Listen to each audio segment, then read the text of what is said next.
భక్తులరా, సమర్థ సద్గురు సాయినాథుల యొక్క సచ్చరిత్ర పారాయణం చేసుకునే ముందు ఒక భక్తి గీతాన్ని మనం పాడుకుందాం.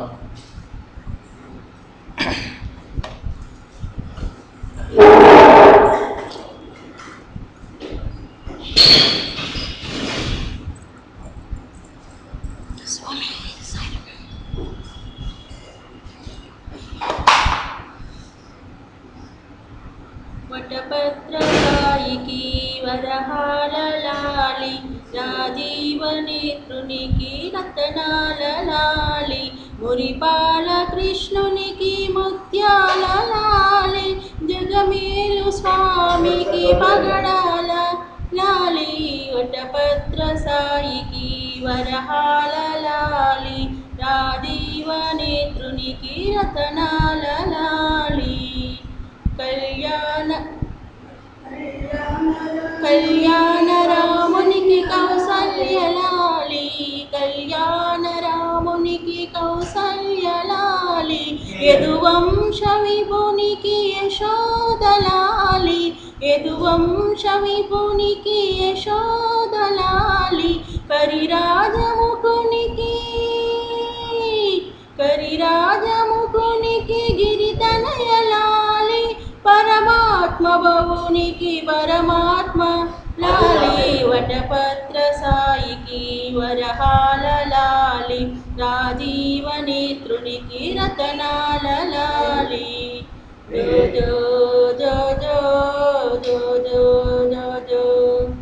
అలిమేలుపతికి అన్నమయ్యలాలి, అలిమేలుపతికి అన్నమయ్యలాలి, కోదండ రామునికి గోపయ్యలాలి, కోదండ రామునికి గోపయ్యలాలి, శ్యామలాంగునికి శ్యామయ్యలాలి, శ్యామలాంగునికి శ్యామయ్యలాలి, ఆగమసుతునికి త్యాగయ్యలాలి. వరహాలలాలి, రాజీవనేత్రునికి రతనాలలాలి, మురిపాల కృష్ణునికి ముత్యాలలాలి, జగమేలు స్వామికి పరమాత్మ లాలి.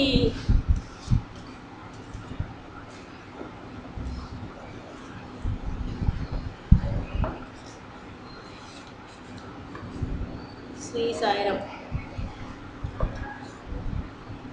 ఈనాడు మనం అనేక ప్రాంతాలలో తరచుగా చేసుకుంటున్న సత్సంగం నిజానికి ఈనాడు మనం రూపొందించుకున్నది కాదు. వెనుకటి యుగాలలో ఋషులందరూ నైమిషారణ్యంలో ఒక చోట చేరి భగవంతుని లీలలు చెప్పుకొని ఆనందిస్తుండేవారు. అది కూడా వారి తపస్సులో భాగమే. అలానే బొంబాయి నుండి వచ్చే ఈ ప్రముఖ సాయి భక్తులు ఒక సంఘంగా ఏర్పడి పాత హనుమాన్ వీధిలోని మోరేశ్వర్ ప్రధాన ఇంట తరచుగా సమావేశమై సత్సంగం చేస్తుండేవారు. అంటే సాయి లీలలు బోధలు ఒకరికొకరు వివరించుకొని ఆరతులు జరుపుకునేవారు. ఈ సంఘం వారు కొత్తగా షిరిడి దర్శించే భక్తుల శ్రేయస్సు కోరి కొన్ని సూచనలు చేశారు. అట్టి భక్తులు షిరిడి చేరి మొదట గురుస్థానం దర్శించి అక్కడ ప్రదక్షిణం చేసి తర్వాత మసీదు దర్శించి సరి అయిన పద్ధతి అని సూచన రాశారు. బాబా సమాధి చెందాక భక్తులు గురుస్థానము, మసీదు, చివరకు సమాధి మందిరము ఈ క్రమంలో దర్శించడం సరి అయిన పద్ధతిని వ్రాశారు. అహ్మద్ నగర్ నుండి కోపర్గావ్కు మమల్తాదారుగా చిదంబర్ ఘాట్కి బదిలీ అయ్యాడు. ఆయన కార్యదర్శిగా నానాసాహెబ్ చందోర్కర్ పనిచేస్తున్నాడు. ఆ కాలంలోనే ఒకరోజు షిరిడి గ్రామకరణమైన కేశవ్ అనంద్ ఉరఫ్ అప్ప కులకర్ణి కోపర్గంలో జరగనున్న జమాబందీకి బయలుదేరబోతూ బాబాను సెలవు కోరాడు. అప్పుడు ఆయన సెలవిచ్చి అక్కడ ఉన్నత ప్రభుత్యోద్యోగి అయిన నానాసాహెబ్ చందోర్కర్ను తాము రమ్మన్నామని చెప్పుమన్నారు. ఆ మాట విని కులకర్ణి కంగారు పడ్డారు. అంత పెద్ద ఉద్యోగిని తన వంటి అతి సామాన్యుడు ఆహ్వానించడం ఏమిటి? అందులో కూడా కేవలం పేద భిక్షువైన సాయి ఫకీర్ పిలిచారని అతడితో చెప్పడం ఎలా? తనకు సాయి పట్ల ఎంత భక్తి శ్రద్ధలున్నా ఉన్నతోద్యోగి శ్రీమంతుడు అయిన నానాకు సాయి పట్ల భక్తిభావమే ఉంటుంది. అయినప్పటికీ బాబా మాట త్రోసివేయలేక అతడు కోపార్గం వెళ్ళి ఆ కబురు చెప్పాడు. కానీ నాన్న రాలేదు. అలానే రెండవసారి మూడవసారి కూడా కబురు చేసినా అతడు రాలేదు. బాబా తమ పట్టు విడవక అతనికి మళ్ళీ మళ్ళీ కబురు పెడుతున్నాడు. చివరిసారి అప్ప కులకర్ణి ఆ మాట చెప్పినప్పుడు కూడా నానా చందోర్కర్ మాటిమాటికి అనవసరంగా సాయిబాబా పేరు ఎత్తుతావెందుకు? నీకు నా వల్ల కావలసిన పని ఏదైనా ఉంటే నిర్భయంగా చెప్పవచ్చు కదా అని విసుక్కున్నాడు. కానీ నిజంగా బాబా అతన్ని పిలిచారని చెప్పాక షిరిడికి బయలుదేరాడు. కానీ తన మనసులో మాత్రం తాను కులకర్ణికి చెప్పిన కబురు విని ఒక పేద బిచ్చగాని దర్శనానికి వెళ్తున్నాను అనుకున్నాడు. అయినా కొందరు ఆయనను మహాత్ముడు అంటారు కనుక ఆయనకు సమర్పించడానికి నేనేమి తీసుకెళ్లడం లేదే అనుకున్నాడు. షిరిడి సమీపిస్తుండగా ఇలా ఆలోచిస్తూ కాకతాళీయంగా తన కోటు జేబులో చేయి పెట్టేసరికి అతనికి ఒక చిన్న పొట్లం తగిలింది. విప్పి చూస్తే అందులో 4 సీమ బాదం పప్పులు, 4 కలకండ ముక్కలు ఉన్నాయి.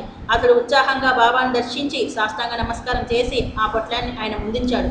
అప్పుడు వారి ఎదుట కూర్చొని తనకు కబురు చేసిన కారణమేమని అడిగాడు. నాన్న, నిన్ను పిలిపించడానికి వేరే కారణమేమీ లేదు. మన సంబంధం కొన్ని జన్మలది. ఆ సంగతి నాకు తెలుసు, నీకు తెలియదు. వీలున్నప్పుడల్లా వచ్చిపోతుండు అన్నారు బాబా. నాన్న ఆ మాట అంతగా నమ్మలేకపోయాడు.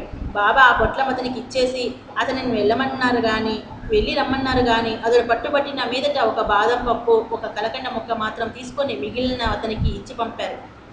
నానా సాహెబ్ చందోర్కర్ అసలు పేరు నారాయణ గోపిచంద్ చందోర్కర్. ఇతడు ఒక ఉన్నత హిందూ కుటుంబంలో జన్మించాడు.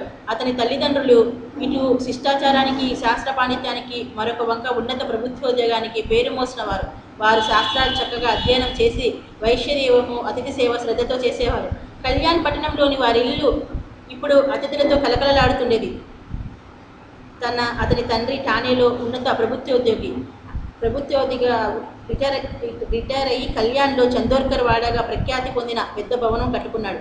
అతడు అంగోన్ కవాడిలోని శ్రీ సకారాం మహారాజను మహనీయుని వద్ద ఉపదేశ దీక్ష తీసుకున్నాడు. నానాసాహెబ్ కూడా తన తండ్రి వలనే శాస్త్రాలు, శంకరాచార్య భాష్యంతోనే భగవద్గీత చక్కగా చదువుకున్నాడు.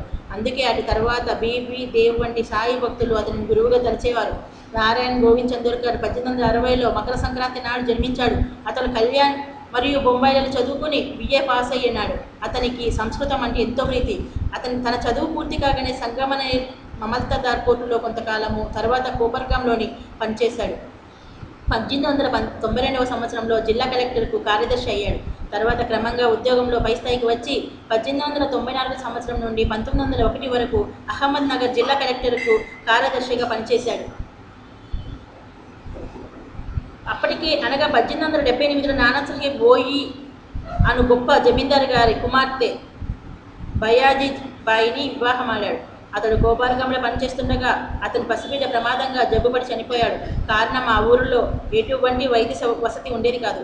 అప్పుడు అతనికి ప్రజల బాధ గుర్తించి అతడు తన సొంత ఖర్చుతో ఒక ఆసుపత్రి కట్టించి 18 సంవత్సరంలో నిర్వహించాక ప్రభుత్వానికి అప్పగించాడు. ఆ కాలంలో మహారాష్ట్ర దేశమంతటా తరచుగా తీవ్రమైన ప్లేగు వ్యాధి చెలరేగి ఎందరో మరణిస్తుండేవారు.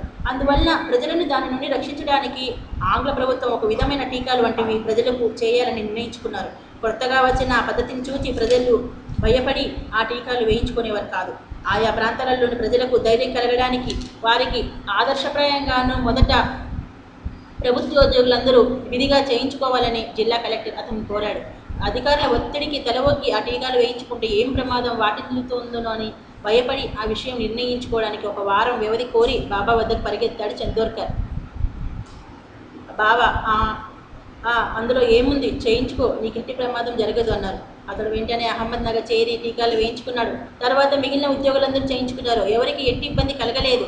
అతనికి తెలియకనే బాబా అతని హృదయాన్ని తమ ఆధీనం చేసుకున్నారు. అతడు తరచుగా షిరిడి రానం ఆరంభించాడు. ఒకప్పుడు నానా చందోర్కర్తో పాటు ఒక కీర్తనకారుడు కూడా షిరిడీకి వచ్చాడు. వారిద్దరూ ఆ మరురోజు అహ్మద్ నగర్ చేరవలసి ఉన్నది. ఆ రైలుకు టైం అవుతుందని చెప్పి బయలుదేరడానికి వారిద్దరూ బాబాను సెలవు కోరారు.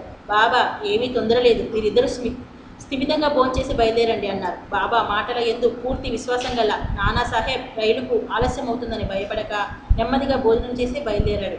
హరిదాస్ మాత్రం మరోరోజు కార్యక్రమానికి అందుకోలేకపోతే తనకు రావలసిన పారితోషికం చేయజారిపోతుందని భయపడి టైం ప్రకారం కోపర్కం చేరదలచి భోజనం చేయకుండానే బయలుదేరాడు.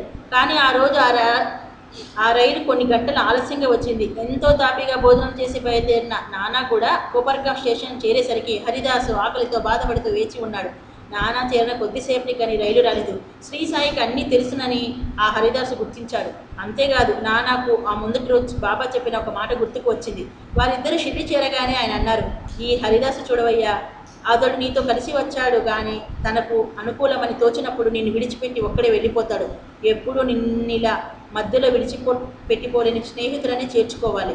ఒకరోజు ఉదయమే నానా కోపర్గాంకు తప్పక వెళ్ళవలసి ఉన్నది. జిల్లా కలెక్టర్ అక్కడికి వస్తూ తననక్కడ కలుసుకోమని నాన్నను ఆదేశించాడు. అందువల్ల నాన్న బయలుదేరి బాబాను సెలవు కోరాడు. ఆయన ఇవాళ నీవేమీ వెళ్ళనక్కర్లేదు, రేపు వెళ్ళవచ్చులే అన్నారు.